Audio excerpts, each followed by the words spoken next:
Assalamualaikum warahmatullahi wabarakatuh. Bertemu kembali dengan saya Yoyoh Winingsih dalam pembelajaran IPS. Tema kita kali ini berbicara tentang potensi sumber daya alam dan kemaritiman Indonesia. Apa yang dimaksud dengan sumber daya alam? Sumber daya alam adalah semua bahan yang ditemukan manusia dalam alam yang dapat dipakai untuk kepentingan hidupnya. Bahan tersebut dapat berupa benda mati maupun benda hidup yang berada di bumi dan dapat dimanfaatkan untuk memenuhi kebutuhan hidup manusia. Jadi, apapun yang ada di alam yang dapat dimanfaatkan untuk memenuhi kebutuhan hidup manusia dapat dikatakan sebagai sumber daya alam. Penggolongan sumber daya alam. 1. Berdasarkan sifat kelestariannya, sumber daya alam dibedakan menjadi sumber daya alam yang dapat diperbaharui dan sumber daya alam yang tidak dapat diperbaharui. 2. Sumber daya alam berdasarkan asalnya dibedakan menjadi sumber daya alam organik atau biotik dan sumber daya alam anorganik atau abiotik. 3. Berdasarkan lokasinya, sumber daya alam dibedakan menjadi sumber daya alam terestrial dan sumber daya alam akuatik. Berdasarkan nilai ekonomisnya, sumber daya alam dibedakan menjadi sumber daya alam ekonomis dan sumber daya alam non-ekonomis. Sumber daya alam yang dapat diperbaharui adalah sumber daya alam yang dapat cepat pulih kembali keberadaannya jika persediaan di alam sudah habis. Contoh sumber daya alam yang dapat diperbaharui: tumbuhan, hewan, udara, sinar matahari, dan air. Sumber daya alam yang tidak dapat diperbaharui adalah jenis sumber daya alam yang akan cepat habis karena jumlahnya yang terbatas. Jika sumber daya alam ini habis, maka tidak dapat lagi ditemukan manusia. Contohnya bahan tambang seperti batu bara, bauksit, dan sebagainya. Sumber daya alam organik atau biotik yaitu sumber daya alam yang berasal dari kehidupan. Keberadaannya berasal dari makhluk hidup hewan dan tumbuhan yang telah mati jutaan tahun yang lalu, kemudian berubah akibat pengaruh suhu dan tekanan yang tinggi. Contohnya batu bara dan minyak bumi. Sumber daya alam anorganik atau abiotik yaitu sumber daya alam yang bukan dari kehidupan. Keberadaan sumber daya ini sudah ada sejak dulu yang terkandung dalam lapisan batuan bumi. Contohnya timah, bauksit, besi, dan gas alam. Sumber daya alam terestrian adalah sumber daya alam yang dapat ditemukan di daratan. Contoh berbagai hasil hutan dan bahan galian tambang. Sumber daya alam akuatik adalah sumber daya alam yang ditemukan di laut. Contoh berbagai macam hewan dan tumbuhan laut, garam, minyak bumi yang terdapat di bawah laut. Sumber daya alam ekonomis adalah sumber daya alam yang memiliki nilai ekonomis yang tinggi, sehingga dalam penggunaannya diperlukan biaya. Contoh, minyak bumi sebagai bahan bakar, emas sebagai perhiasan. Sumber daya alam non-ekonomis adalah sumber daya alam yang tidak memiliki nilai ekonomis yang tinggi, sehingga dalam penggunaannya tidak memerlukan biaya yang besar. Contoh, air, udara, sinar matahari. Potensi sumber daya hutan. Hutan di Indonesia sangatlah luas. Di dalam hutan tidak hanya terdapat kayu saja, tetapi juga terdapat fauna.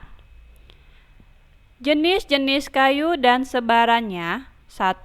Kayu keruing, meranti, agatis dihasilkan terutama di Papua, Sulawesi, dan Kalimantan. 2. Kayu jati banyak dihasilkan di Jawa Tengah. 3. Rotan banyak dihasilkan di Kalimantan, Sumatera Utara, dan Sumatera Barat. 4. Kayu cendana banyak dihasilkan di Nusa Tenggara Timur. 5. Kayu rasa mala dan akasia banyak dihasilkan di Jawa Barat. Perhatikan jenis-jenis kayu berikut ini. Fungsi hutan. 1. Menyimpan air hujan dan kemudian mengalirkannya ke sungai-sungai dan danau, sehingga pada musim kemarau tidak mengalami kekeringan. 2.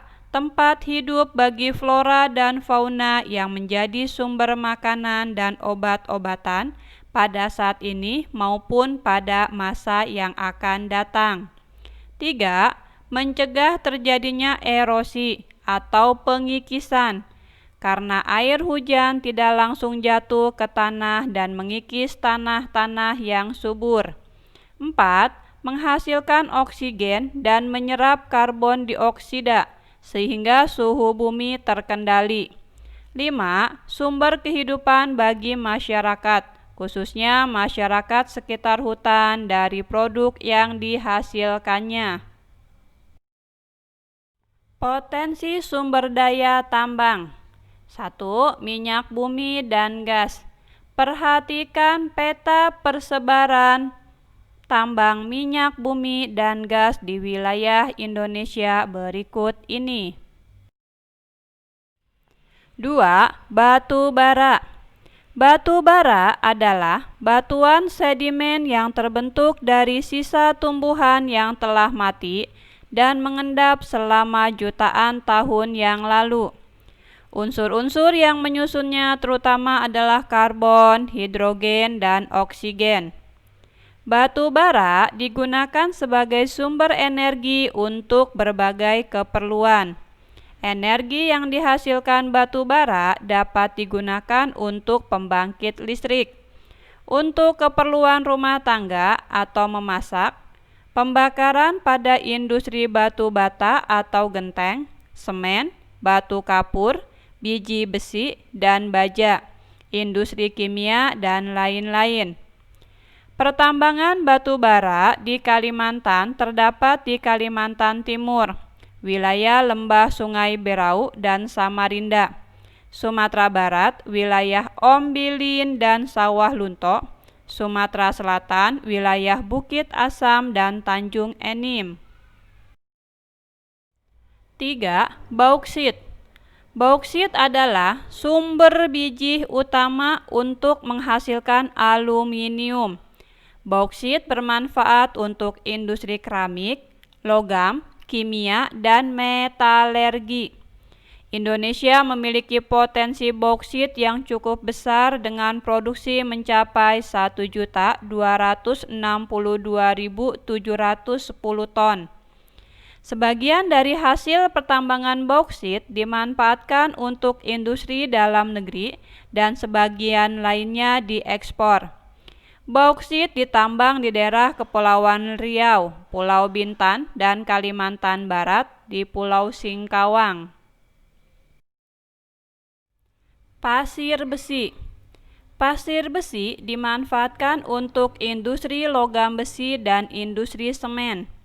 Aktivitas penambangan pasir besi dapat ditemukan di Cilacap, Jawa Tengah, Sumatera, Lombok, Yogyakarta, Gunung Tegak di Lampung, Pegunungan Verbik di Sulawesi Selatan, dan Pulau Sebuku di Kalimantan Selatan.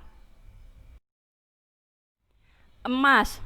Emas umumnya dimanfaatkan untuk perhiasan. Tambang emas yang tersebar di Indonesia antara lain di Papua, Freeport Timika, Kalimantan Barat di Sambas, Nangro Aceh Darussalam di Melabuh, Sulawesi Utara di Bolang Mangondau, Minahasa, Riau di Logos, dan Bengkulu di Rejang Lebong. Potensi kemaritiman Indonesia. 1. Perikanan. Indonesia adalah sebuah negara kepulauan di mana komposisi darat dengan lautan 2:3. Artinya lebih luas lautan dibandingkan daratan. Hutan mangrove.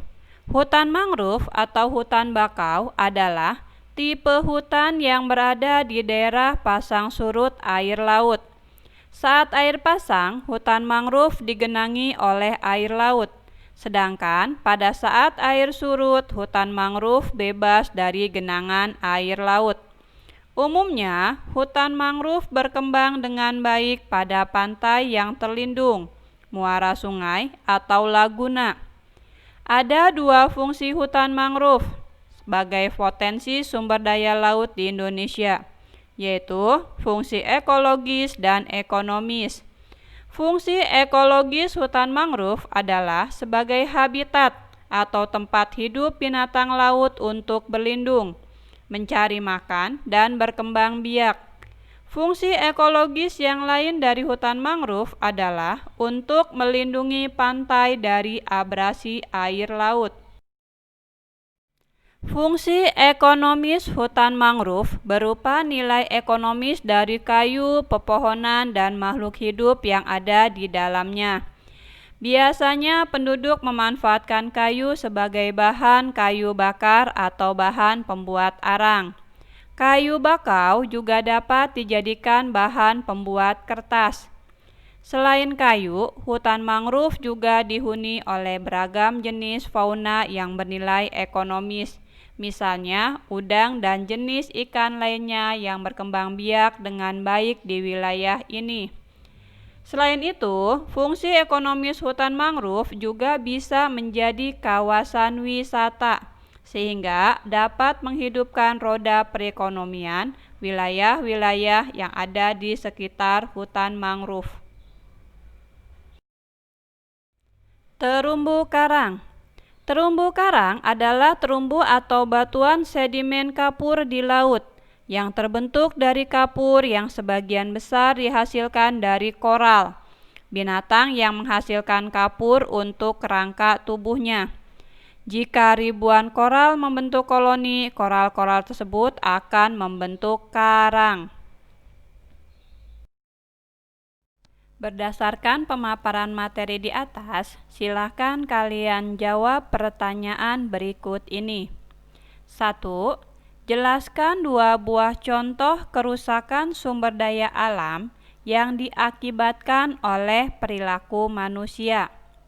2. Jelaskan 2 buah contoh kerusakan sumber daya alam yang diakibatkan oleh faktor alam. 3.